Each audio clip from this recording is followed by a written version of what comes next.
দেখো এবার 17 নম্বর অঙ্ক দেখো সবাই, বই খুলো, প্রশ্নটা মনোযোগ দিয়ে পড়ো সবাই। 17 নম্বর বলছে, যদি কোনো বর্গক্ষেত্রের বাহুর পরিমাণ 20% বৃদ্ধি পায় তবে তার ক্ষেত্রফল শতকরা কত বৃদ্ধি পাবে। এখানে এটা বর্গক্ষেত্র, এই বাহুর পরিমাণ মানে কি, বর্গক্ষেত্র তো সব বাহু সমান, তাহলে প্রত্যেকটা বাহু যদি 20% বৃদ্ধি পায় তাহলে ক্ষেত্রফলটা শতকরা কত বৃদ্ধি পাবে। তাহলে বৃদ্ধি পাওয়ার আগে আমি ধরে নিলাম যে বর্গক্ষেত্রের বাহুর পরিমাণ এ একক। মনে করি বর্গক্ষেত্রের প্রত্যেক বাহুর পরিমাণ এ একক লিখবো। এখানে কেন, এখানে উপরে কিন্তু বর্গমিটার সেন্টিমিটার কিছু বলে নাই, এই জন্য তুমি এ একক লিখবা। এটা কি বৃদ্ধি পাওয়ার আগে, তাহলে ক্ষেত্রফল কত হবে, এ স্কোয়ার। বর্গক্ষেত্রের ক্ষেত্রফল কি, এক বাহু দৈর্ঘ্য স্কোয়ার, তাহলে যেহেতু এ একক এটা হবে এ স্কোয়ার।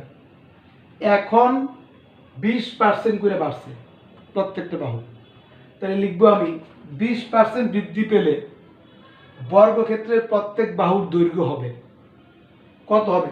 যদি 20% বৃদ্ধি পায় তাহলে এ তো আছেই, তাহলে এ প্লাস এ 20%, কত বুঝছো।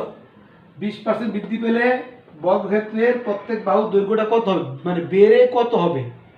এ তো আছেই প্লাস এ প্লাস এটার এ 20%, বুঝতে পারছো। এখন যদি বলে 20% হ্রাস পায় কোনো অঙ্কে, তাহলে কি হবে, হ্রাস পেলে এর প্লাসের জায়গায় কি হবে মাইনাস, তাহলে প্রত্যেক বাহুর দৈর্ঘ্য হবে এ মাইনাস এ এর 20%, বুঝতে পারছো।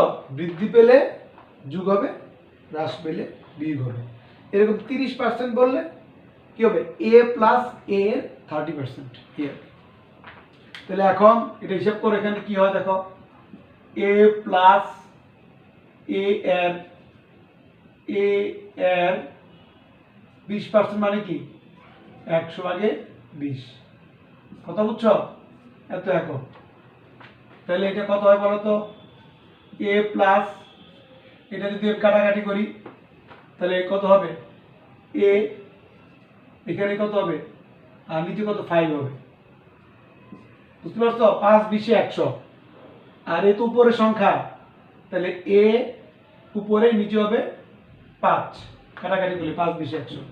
এবার লসাগু যদি 5 হয়, 5a প্লাস এ কত হয় 6a/5, এত এখন, বুঝতে পারছো, 6a/5 হবে। তাহলে এখন প্রত্যেক বাহুর দৈর্ঘ্য যদি এটা হয় বর্গক্ষেত্রের বৃদ্ধি পাওয়ার পরে, তখন ক্ষেত্রফলটা কি হবে, এটা স্কোয়ার হবে না, এটা তো এক বাহু হয়ে গেল, কথাটা বুঝছো।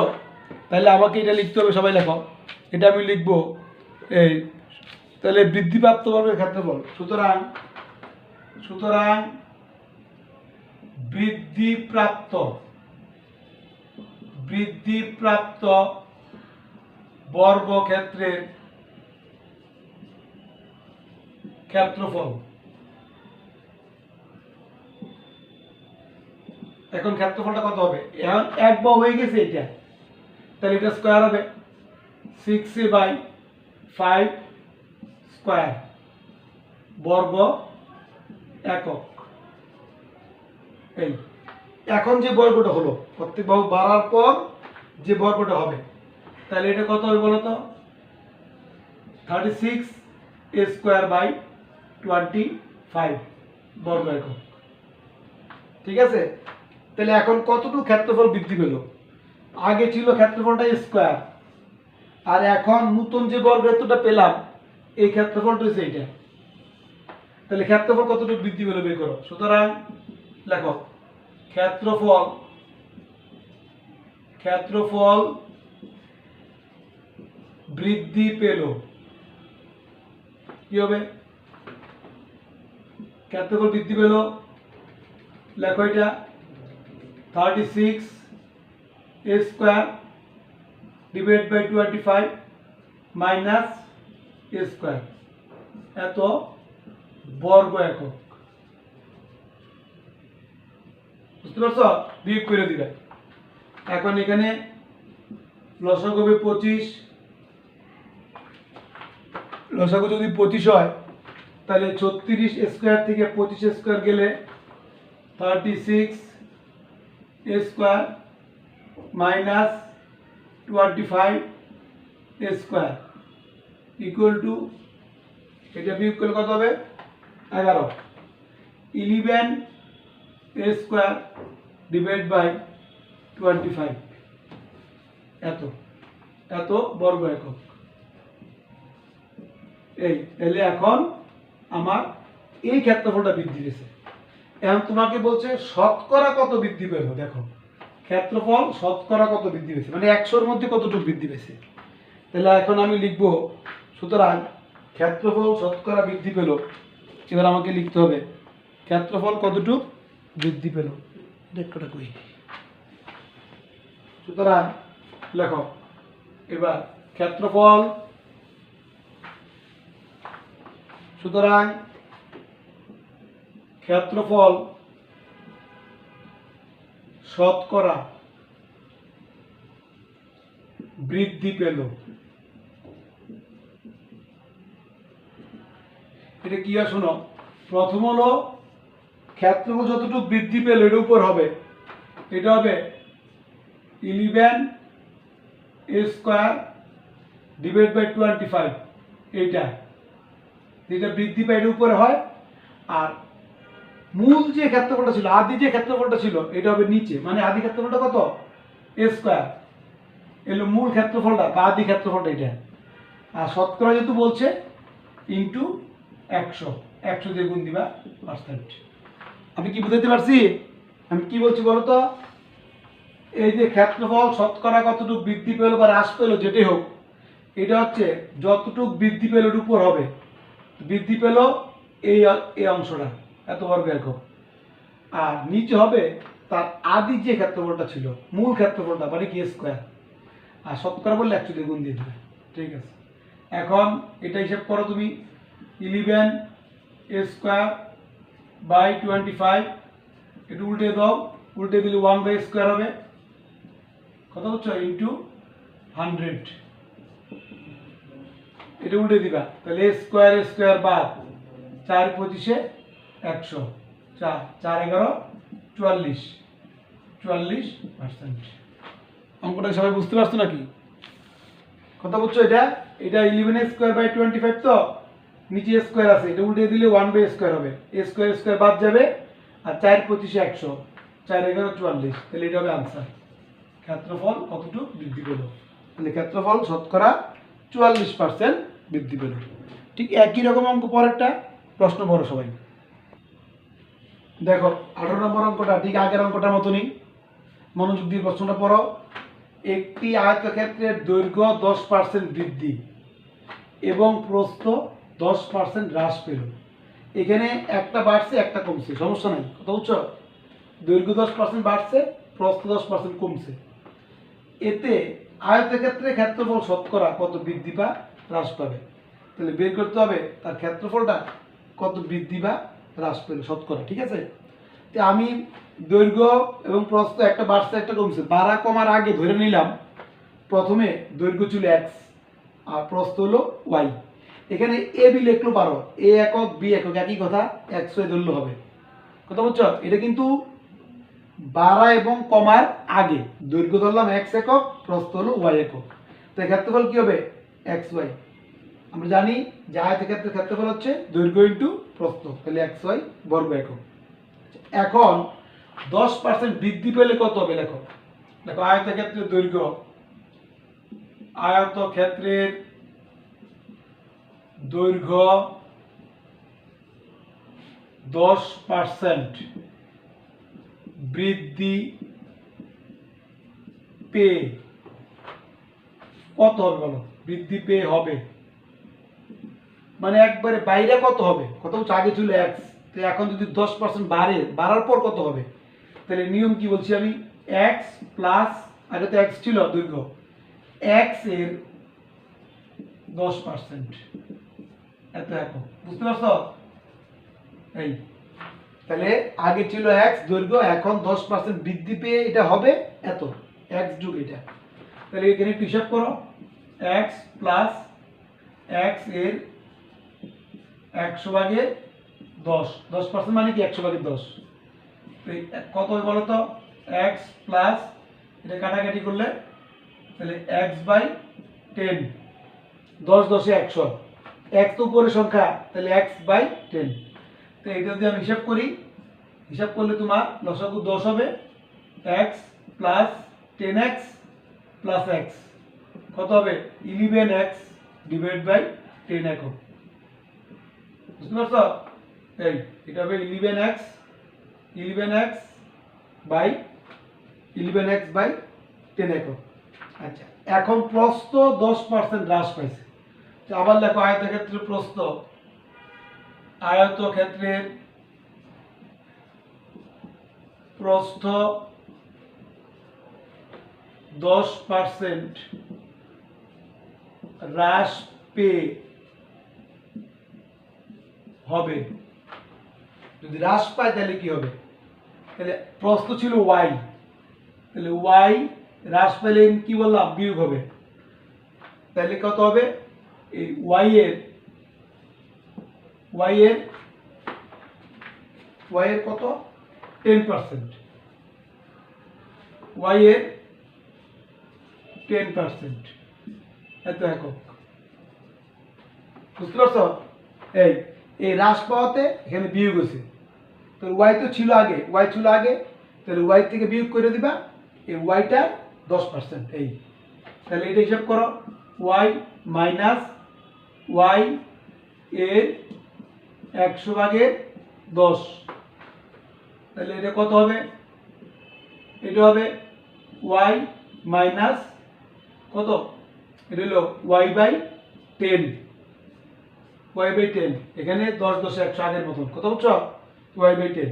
তাহলে আমি এটা হিসাব করে ফেলি, লসাগু যদি 10 হয়, 10 হলে এটা 10y মাইনাস y কত হবে 9y। আমি একবার হিসাবটা করছি, কথা বুঝছো সবাই? 9y কিভাবে হয়েছে, যদি লসাগু 10 হয় তাহলে 10y মাইনাস y, 9y/10। তাহলে এখন দেখো, এখন দৈর্ঘ্য হয়েছে এতটুকু, নতুন আয়তক্ষেত্রের দৈর্ঘ্য এটা, আবার নতুন আয়তক্ষেত্রের প্রস্থ হচ্ছে এটা। আমি যদি এই দুটো গুণ দেই তাহলে নতুন আয়তক্ষেত্রের ক্ষেত্রফল পাবো না আমি। আর নতুন যে আয়তক্ষেত্রটা হলো ওইটার দৈর্ঘ্য কত হয়েছে 11x/10, আর নতুন যে আয়তক্ষেত্রটার প্রস্থ কত হয়েছে, তাহলে প্রস্থ হবে 9y/10। তাহলে এখন এই দুটো গুণ করলে আমি নতুন আয়তক্ষেত্রের ক্ষেত্রফল পেয়ে যাব। দেখো, সুতরাং নতুন আয়তক্ষেত্রের ক্ষেত্রফল,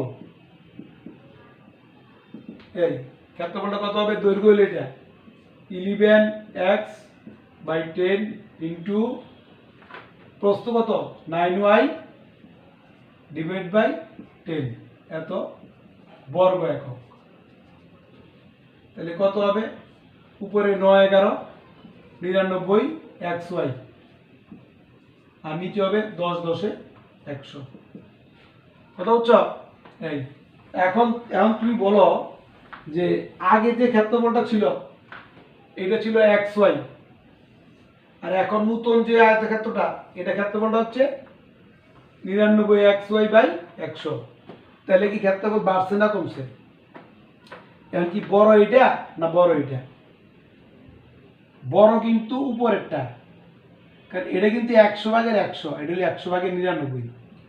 100/100 মানে কিন্তু 1 কাটাকাটি করলে, কিন্তু একটা xy, এটা 100/99।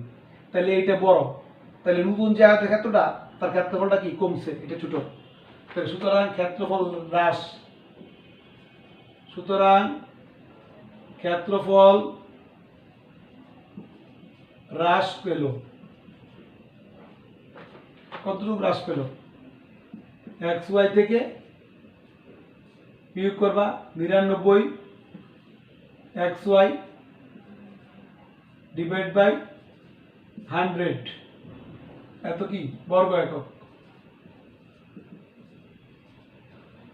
এই হ্রাস পেল, তো লসাগু হলো 100, তাহলে 100xy মাইনাস 99xy, উপরে কি হবে শুধু xy হবে, ডিভাইড বাই 100, এত কি বর্গ একক। এই এখন তোমাকে বলছে শতকরা কত হ্রাস পাবে, কত বুঝছো? তাহলে আমি লিখবো এবার আগের মতন লিখবো। সুতরাং ক্ষেত্রফল শতকরা হ্রাস পেল। সুতরাং আয়তক্ষেত্রের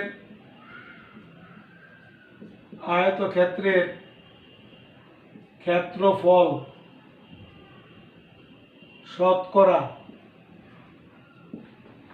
হ্রাস পেল।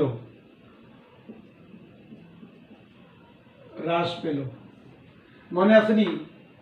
উপরে কি, উপরে যেটা হ্রাস পায়, এটা হ্রাস পাইছে কোনটা? এই যে এটা xy ডিভাইড বাই 100, উপর হবে এটা, আর নিচে হবে মূল যে ক্ষেত্রফলটা ছিল। মূল ক্ষেত্রফল কি ছিল? xy। মূল ক্ষেত্রফল নিচে হয়, আর হ্রাস পাওয়া যে যতটুকু হ্রাস পায় ওইটা হবে উপরে, এটা উপর হবে এই ইন্টু 100 এই পার্সেন্ট। শতকরা বলাতে 100 দিয়ে গুণ হবে, তাহলে এটাই উত্তর। এবার তুমি এখানে একটু ক্যালকুলেশন করো, কি হবে কও? xy divide by 100 into 1/xy, এটা উল্টে দিলে 1/xy হবে, ইন্টু 100। তাহলে 100 বাদ 100 বাদ কত হবে? 1%। তাহলে আনসার কি হবে? যে আয়তক্ষেত্রের ক্ষেত্রফল হ্রাস পেল 1%, 1% হ্রাস পেল। আয়তক্ষেত্রের ক্ষেত্রফল শতকরা 1 হ্রাস পেল। বুঝতে পারছো অঙ্কটা? বৃদ্ধি পাক হ্রাস কতটুকু হ্রাস পায় শতকরা হিসাব করতে গেলে উপরে হবে বৃদ্ধিপ্রাপ্ত বা হ্রাসপ্রাপ্ত ক্ষেত্রফলটা, নিচে হবে মূল ক্ষেত্রফল বা আদি ক্ষেত্রফলটা নিচে, আর শতকরা বলতে 100 দিয়ে গুণ হবে। ঠিক আছে? আচ্ছা, পরবর্তী অঙ্ক দেখো সবাই। দেখো এবার হচ্ছে 19 নম্বর অঙ্ক। দেখো অঙ্কটা বড় কিন্তু অঙ্কটা সহজ। অঙ্কটা ভাষাটা একটু বড় আর কি। দেখো, একটি মাঠের জমিতে সেচের সুযোগ আসার আগের ও পরের ফলনের অনুপাত 4:7। ওই মাঠে যে জমিতে আগে 304 কুইন্টাল ধান ফলতো, সেচ পাওয়ার পরে তার ফলন কত হবে? প্রশ্নটা বড় কিন্তু অঙ্কটা ছোট। প্রশ্নটা মনোযোগ দিয়ে করতে হবে। কি বলছে দেখো, যখন জমিতে সেচের সুযোগ আসে তখন তো ফলন বেশি হবেই। যখন জমিতে সেচের সুযোগ ছিল না তখন ছিল 4। এই দেখো আগেরটা হচ্ছে 4 ও 4 অনুপাত, আর সেচের সুযোগ আসাতে ফলনটা বেশি হবে, এই জন্য পরের অনুপাত, পরের ফলনটা হচ্ছে 7, 4 আর 7। এটা যদি 4 কেজি হয় এটা 7 কেজি, এটা 4 কুইন্টাল হলে এটা 7 কুইন্টাল, 4 মণ হলে এটা 7 মণ। কথা বুঝছো? তো সেচের যখন সুযোগ আসে নাই আগে ফলনটা কম হবে, আর যখন সুযোগ আসছে সেচের তখন ফলনটা, পানি দেওয়ার যখন সুযোগ আছে তখন হবে 7। ওই মাঠে যে জমিতে আগে 304 কুইন্টাল ধান হতো, তার মানে কি এটা আগে, আগে বলতে সেচের আগে, তাইলে এখন সেচের পরে কি বেশি হবে না? সেচের পর অনুপাতটা বড়, তো সেচের পরেরটা হলো বড়, এর পরেরটা হলো 7। তাহলে অবশ্যই সেচের আগে যদি তোমার এটা আগে আগে যদি 304 কুইন্টাল হয় তাহলে সেচের পরেরটা অবশ্যই কি বেশি হবে, এটাই বের করতে হবে। ঠিক আছে? আচ্ছা, তাহলে দেওয়া আছে কি বলো তো? দেওয়া আছে কতটা, তুমি প্রশ্ন দেখে দেখে লিখবা। লিখবা সেচের সুযোগ আসার আগের ফলন অনুপাত পরের ফলন। এইগুলি মুখস্থ লেখার কিছু নাই যে আমি স্যার ভুলে গেছি কি লিখবো। প্রশ্ন দেখে দেখে লিখবা। মনে করি দেওয়া আছে সেচের সুযোগ আসার আগের ফলন অনুপাত পরের ফলন ইকুয়াল টু 4:7। বুঝতে পারছো? প্রশ্ন দেখে দেখে লিখবা। তো অনুপাত যদি জানা থাকে আমি বলছি, তাহলে আমি কিন্তু মোট পরিমাণ জানতে পারি। তাহলে এটা 4x, এটা কি 7x। তাহলে আমি লিখবো, তাহলে সেচের আগের ফলন যদি 4x হয় তাহলে সেচের পরের ফলনটা হবে 7x। এখানে একটা ধ্রুব সংখ্যা গুণ করতে হয়। ঠিক আছে? আচ্ছা, তো এখন দেখো এখানে তাহলে সেচের আগে হইলো 304 কুইন্টাল, এখানে আমার আগে কোনটা আছে 4x, আগে ফলনটা হচ্ছে 4x, এই 4xটাই হলো 304। তাহলে প্রশ্ন মতে এই 4x ইকুয়াল টু 304। এখানে সেচের আগে হচ্ছে 4x কুইন্টাল আর ওরা বলছে আগে হয়েছে 304 কুইন্টাল, তাহলে 4xই 304 এর সমান। তাহলে x হবে 304 ডিভাইড বাই 4, সুতরাং x ইকুয়াল টু কাটাকাটি করলে এটা হবে তোমার 76, x এর মান এই x এর মান হবে 76। এখন তোমাকে বলছে সেচ পাওয়ার পরে ফলন কত হবে, তো সেচ পাওয়ার পরে ফলন কত, এই তো সেচের পরে ফলনটা কত 7x, তো এখানে x এর মানটা বসিয়ে দিবে। তো লেখো, সুতরাং প্রশ্ন দেখে দিকে সেচ পাওয়ার পরে এই এখানে আছে সেচ পাওয়ার পরে, সেচ পাওয়ার পরে ফলন হবে, পরে ফলন হবে সমান 7x, এই যে 7x এত কুইন্টাল, কত বুঝছো, এত কুইন্টাল, তাহলে কত হবে 7 ইন্টু 76 কুইন্টাল, এই x এর মান হচ্ছে 76। তো এটা গুণ করলে তোমার হবে, এটা তোমার 532 হয়, এটা 532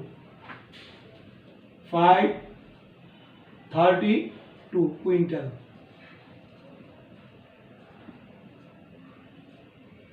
এটাই আনসার। অঙ্কটা বুঝতে পারছো সবাই? এই অনুপাত দেওয়া আছে, এই অনুপাতটা কাজে লাগাতে হবে। 4:7, 4টা কি আগে, 7 কি পরে, আর অঙ্কে তোমাকে আগে দেওয়া আছে, আগের সেচের আগের পরিমাণ, তাহলে 4x ইকুয়াল টু 304, x বের করবা, তারপরে সেচের পরে ফলন, পরে কত 7x, এই 7xটা পরে এখানে x এর মান বসিয়ে দিবে। ঠিক আছে? আচ্ছা, পরবর্তী অঙ্ক প্রশ্ন বলো।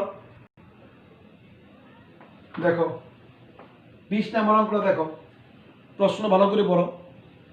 ধান ও ধান থেকে উৎপন্ন চালের অনুপাত 3:2, এটা মানে কি বলো তো? তাহলে দেখো, ধান থেকে চাল উৎপন্ন হয়, আমরা সবাই জানি ধানের পরিমাণ যদি হয় 3, উৎপন্ন চালের পরিমাণ হবে 2, 3 কেজি হলে 2 কেজি, 3 কুইন্টাল হলে 2 কুইন্টাল।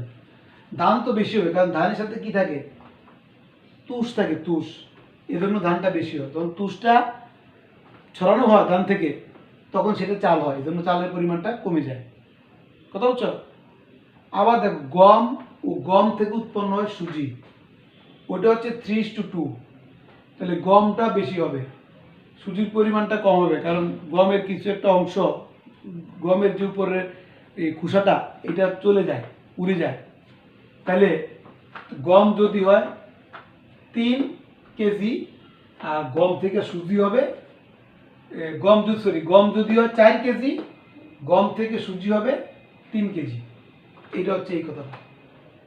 এখন সমান পরিমাণ ধান ও গম থেকে উৎপন্ন, সমান পরিমাণ ধান ও গম, এখানে ধান গম সমান নিতে হবে, তাহলে ধান থেকে কি হয় চাল, গম থেকে কি হয় সুজি, এই অনুপাতটা বের করতে বলছে। কথা বলছো? প্রশ্ন যদি একবারে পড়ো, এটা কিন্তু তুমি মানে একদম প্যাচ লাগিয়ে নেবে, এজন্য এটা ঠান্ডা মাথায় পড়তে হবে প্রশ্নটা। অঙ্কটা একেবারে সহজ এবং ছোট অঙ্ক, কিন্তু তোমাকে বুঝতে হবে। এখন তুমি ধান এবং গম সমান নিতে হবে, এখানে তুমি দেখো ধান কত 3, আর এটার মধ্যে গম কত 4, তো 3 আর 4 কি সমান না, তো ধান এবং গম সমান নিবে, তো নিলে ধান থেকে কি উৎপন্ন হয় চাল, আর গম থেকে কি হয় সুজি, এটার পরিমাণটা অনুপাতটা বের করতে বলছে। আচ্ছা, তাহলে কি দেওয়া আছে? দেখো ধান অনুপাত ধান থেকে উৎপন্ন চাল, এই যে ধান আর ধান থেকে উৎপন্ন চাল, কত অনুপাতটা, কত অনুপাতটা 3:2। তারপর দেখো গম ও গম থেকে উৎপন্ন সুজি, তাহলে গম অনুপাত গম থেকে উৎপন্ন সুজি, এই দুটি অনুপাত কত? গম কত? 4, সুজি কত? 3। এখন এখানে সমান পরিমাণ ধান ও গম, এখানে দেখো ধান কত? 3, গম কত? 4, তাহলে নিশ্চয়ই সমান না, তাহলে আমাকে সমান করতে হবে। আমি এখন দেখো, আমি যদি এখানে ধান যেহেতু 3 আছে, আমি যদি গমটাকেও 3 করতে চাই, সমান করতে চাই, সমান করতে হবে, ধান গম সমান, ধান এবং গম সমান। এখানে ধান 3, গম হচ্ছে 4, তাহলে আমি গমকেও আমি 3 করতে চাই। তো করতে গেলে আমি দেখো এটাকে কী করব, আমি এই অনুপাতগুলিকে আমি 4:2, দেখো আমি এই 3/4 দিয়ে গুণ দেবো। এটাকে গুণ দিলে 4 4 কাটা যায় না, কাটা গেলে কত থাকে? 3। তাহলে এখানেও 3 ধান, গমও 3 হয়ে দেবো। কি করছি বুঝছো? তাহলে অনুপাত ওইটাকে গুণ দিতে হবে 3 × 3/4। তাহলে অনুপাতের উভয় রাশিকে আমি কি করলাম? 3/4 দ্বারা গুণ করলাম। তার মানে অনুপাতের অনুপাতের অনুপাতের উভয় রাশিকে 3/4 দ্বারা গুণ করে, কথা বুঝছো? এই গুণ করা যায়, প্রত্যেকটা অনুপাতকে ভাগও করা যায়। কেন করলাম বুঝছো? এইবার যদি 4 4 কেটে ফেলে আমি, তাহলে কি হয়? 3। এখানে কত হইব? 3 3 9, 9/4। তাহলে এখন দেখো এখানে ধান কত? ধান কত? এখানে 3, আর এইটার মধ্যে ধান কত? গম, গম কত? গমও এখানে দেখো 3, এই গম 3। তাহলে ধান এবং গম সমান হয়ে গেছে না? সমান পরিমাণ ধান ও গম। তাহলে ধান হইল 3 অনুপাত, এখানে গমও তোমার 3। এজন্য আমি এই গমকে ধানের মতো করার জন্য, 3 করার জন্য আমি এই অনুপাতটাকে 3/4 দ্বারা গুণ করছি। তাহলে 4 4 কাটা গেলে 3 হয়। আর তুমি অনুপাত একটাকে গুণ করলে হবে না, ওইটাকেও গুণ করছি আমি, ওই অনুপাতটাকেও 3/4 দ্বারা। তাহলে 9/4। তাহলে এখন কি লিখবা? সুতরাং এই কথাটা লেখো, সমান পরিমাণ, প্রশ্ন দেখে দেখে, সমান পরিমাণ ধান ও গম থেকে উৎপন্ন ধান থেকে কি উৎপন্ন হয়? চাল।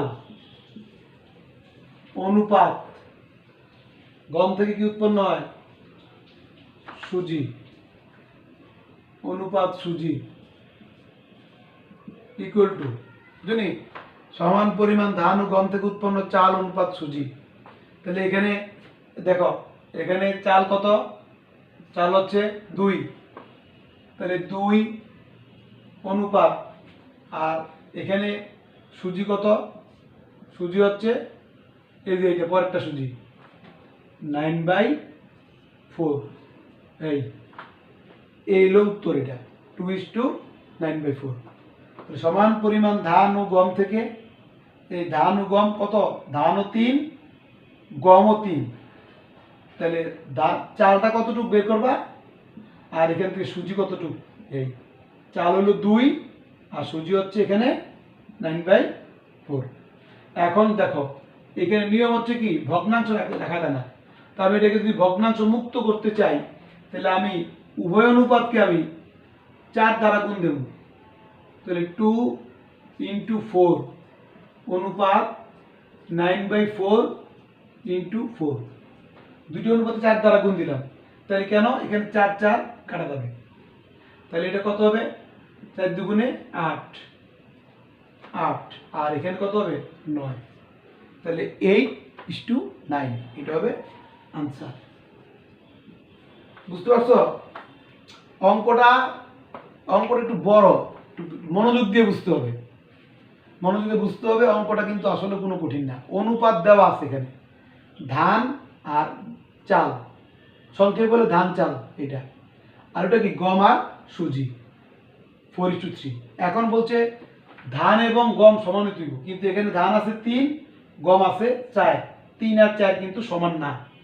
তাহলে আমি ধান যদি 3 হয়, গমকেও 3 করতে গেলে এই 4কে আমি গুণ দেব 4/3 দ্বারা, তাহলে 4 4 কাটা যাবে, এটা 3 হয়ে দেব।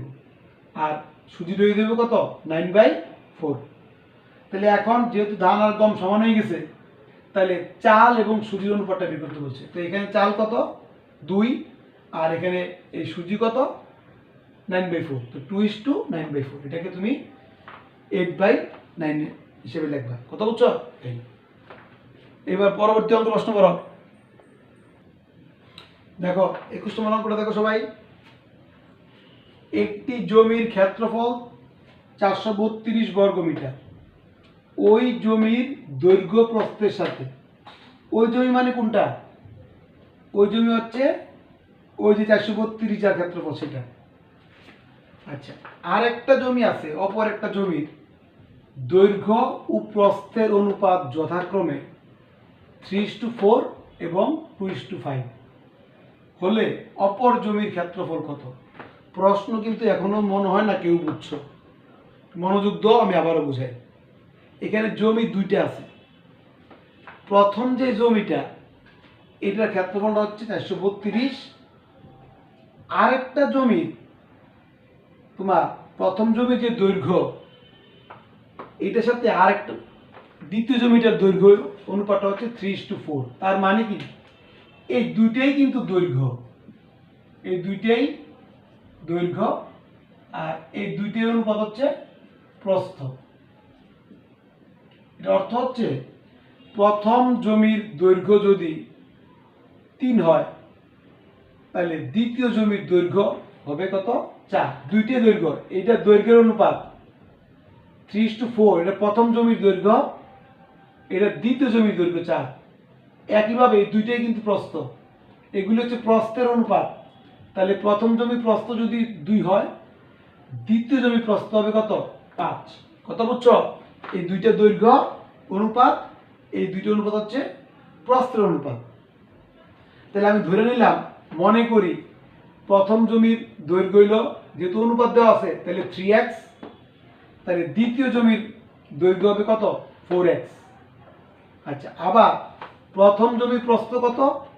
প্রথম জমির প্রস্থ হলো 2, তো তাহলে 2y লিখবা, যেহেতু x লিখছি এখানে আর x লিখবা না, এটা y। তাহলে দ্বিতীয় যে জমিটা, ওইটার প্রস্থ হবে কত 5y। দেখো বুঝছো কিনা?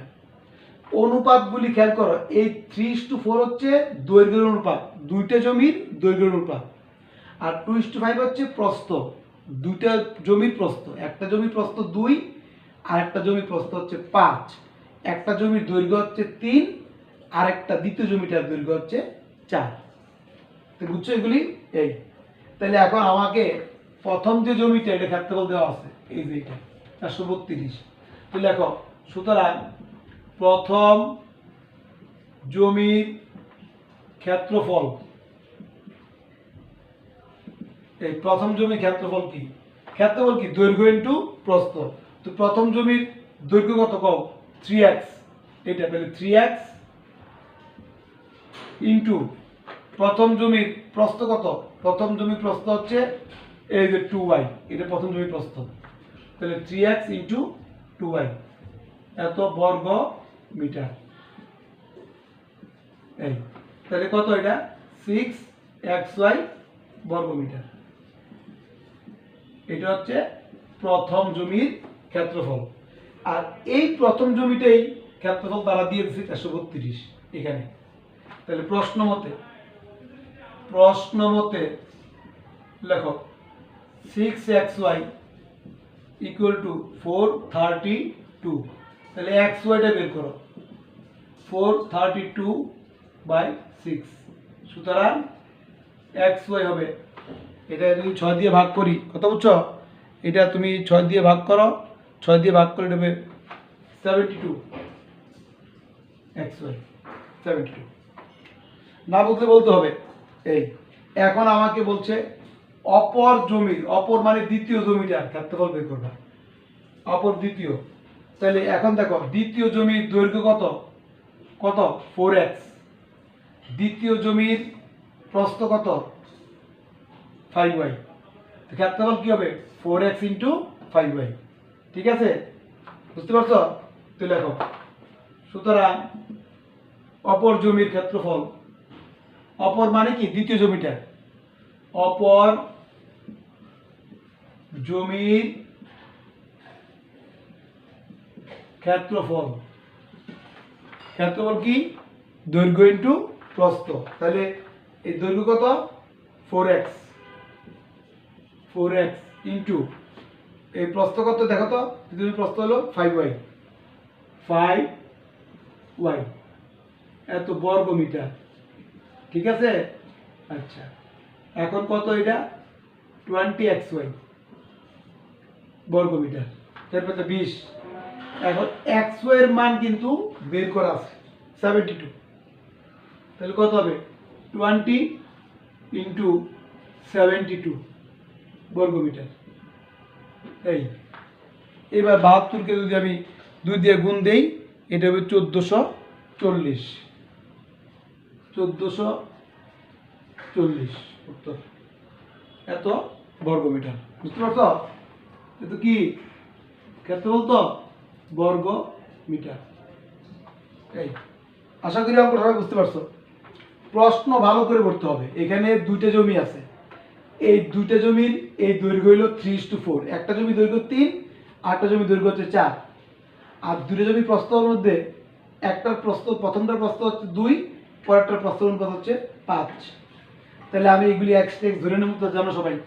তাহলে প্রথম জমির ক্ষেত্রফল বের করবো, প্রথম জমির দৈর্ঘ্য হলো 3x, প্রথম জমির প্রস্থ হচ্ছে 2y, ক্ষেত্রফল কি হবে 3x ইন্টু 2y, দৈর্ঘ্য ইন্টু প্রস্থ 6xy।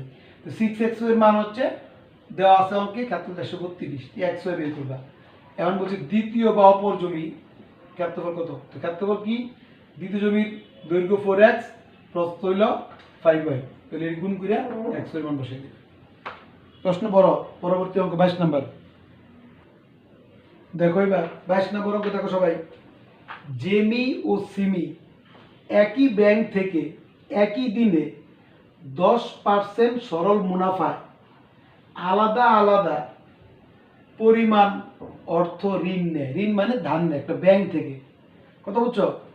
শুধু দুজনেরই কিন্তু মুনাফার হারটা 10%, কিন্তু একই পরিমাণ টাকা নেয় নাই, আলাদা আলাদা নিছে, বুঝছো।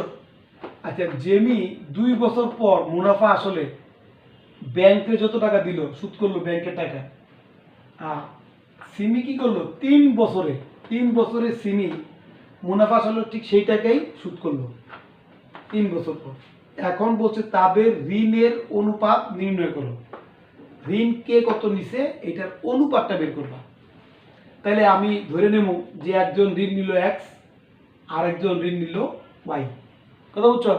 তো ধরি জেমির ঋণের পরিমাণ x এবং সিমির ঋণের পরিমাণ y টাকা। তুমি একজন x একজন y ধরবা, বুঝতে পারছো, কারণ দুজন তো একই রকম মুনাফা নেয় নাই, একই রকম ঋণ নেয় নাই, এই যে আলাদা আলাদা আলাদা আলাদা অর্থ ঋণ নিছে। তাহলে একজনে নিল x আর একজন নিল y। তাইলে এখন যদি মনে করো জেমি যদি 1 টাকা ঋণ নেয় ব্যাংক থেকে, তাহলে সে 2 বছর পর কত টাকা মুনাফা দিবে ব্যাংকে। আমরা ক্লাস 8 পড়ছি না, I=PRN, মনে আছে? I=PRN, এটা কি মুনাফা, পিটা কি পি মূলধন, এন হচ্ছে সময়, আর হচ্ছে মুনাফার হার। তাহলে আমি লিখবো 10% হার, এই যে 10% হার, দুইজনেই কিন্তু একই হারে। তো 10% হারে জেমির ঋণের যে ঋণ নিছে 2 বছরের মুনাফা কত, ব্যাংকে সে কত টাকা মুনাফা দিবে, ব্যাংকে সে দিবে কত, I=PRN। এখানে পি মানে কত, এই যে পি মানে তার আসলটা, ঋণের পরিমাণ x, এন কত 2 বছর, এই যে এন 2 বছর, এন মানে 2, আর আর মানে 10% মুনাফা হার, ঠিক আছে। তো এইটা কি হবে, এটা 100 ভাগে 10, তুমি শতকরা চিহ্ন তুলে দিবে, 100 দিয়ে ভাগ করতে হবে। এটি হিসাব করলে কত হবে, x/5 হবে, 10 10 এ 100, আবার এই 2 দিয়ে যদি আমি 10 এর কাটি, এটা হবে কত 5, তাহলে কত হবে x/5, বুঝতে পারছো। তাহলে 10% হারে জেমির 2 বছরের মুনাফা, সে ব্যাংকে এত টাকা মুনাফা দিবে, জেমি ব্যাংকে যেহেতু সে ঋণ নিছে। এখন এখানে বলছে মুনাফা আসল, তাহলে মুনাফা আসলে ব্যাংকে কত দিব, এইটা তো দিব সে মুনাফা, আবার সে তো নিচে কত এক্স, তাহলে যোগ করতে হবে না, কত দিবে মুনাফা আসল, কথা বুঝছো নি, যোগ করতে হবে। তো লিখবা জেমির মুনাফা আসল। সুতরাং দেখো জেমির মুনাফা আসল, এই মুনাফা আসল কত, মুনাফা যোগ আসল, তো আসল কত, আসল রইল এক্স, এক্স প্লাস মুনাফা কত বের করলাম x/5, তাহলে এত টাকা দিবে সে ব্যাংকে মুনাফা আসলে, এই যে পরিশোধ করলো এত টাকা মুনাফা আসলে, তাহলে কত হবে এটা, এটা হিসাব করলে কত হবে জানো নি, 5x + x 6x/5। এইবার ঠিক একইভাবে সিমির জন্য আসো, সিমি একইভাবে কি লিখবে বলো তো। সুতরাং 10% হারে, হারে এখানে কি হবে, সিমির ঋণের, লেখো ঋণের, সিমি কয় বছর, এই যে 3 বছর, সিমির জন্য কিন্তু 3 বছর, তাহলে ঋণের 3 বছরের মুনাফা, 3 বছরের মুনাফা কত হবে, I = PRN, তাহলে এখানে এই পিটা কত, ওয়াই টাকা, সে এই যে মূলধনটা আর কি, মূলধন, তাহলে ওয়াই এম মানে কত 3 বছর, 3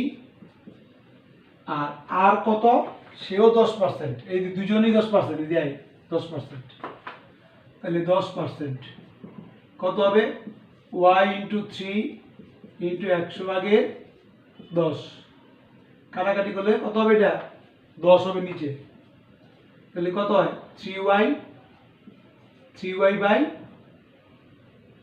কত 10, 3y/10, তাহলে এইটা হলো তার কি মানে মুনাফাটা। আর মুনাফা আসল কত হবে ভাই করো, সে মুনাফা আসলে সিমি মুনাফা আসলে কত দিবে, মুনাফা আসলে এটা ব্যাংকে সে এত টাকা মুনাফা দিবে, আবার ব্যাংক থেকে নিতে সে কত ওয়াই টাকা, তাহলে মুনাফা আসল কত হবে, তো দেখো সিমির মুনাফা আসল, সুতরাং সিমির মুনাফা আসল কি, মুনাফা যোগ আসল, তো এখানে তার আসলটা কত ওয়াই প্লাস, আর এটা মুনাফা 3y/10, লসাগু কত 10, 10y প্লাস 3y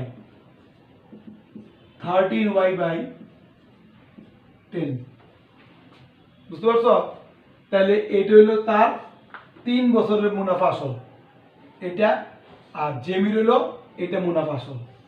এখন দেখো এইগুলি বলছে সমান, সে যত টাকা সুদ করছে সিমিও তত টাকা সুদ করছে, তার মানে কি মুনাফা আসলটা সমান, এটা সমান প্রশ্ন মতে, সে জেমি যত টাকা মুনাফা আসলে দিছে সিমিও ঠিক তত টাকাই, ঠিক দেখো ঠিক তত পরিমাণ তত টাকা সুদ করছে, তাহলে তার মুনাফা আসলটা কি হবে, সমান হবে। তো লেখো প্রশ্ন মতে, লেখো প্রশ্ন মতে,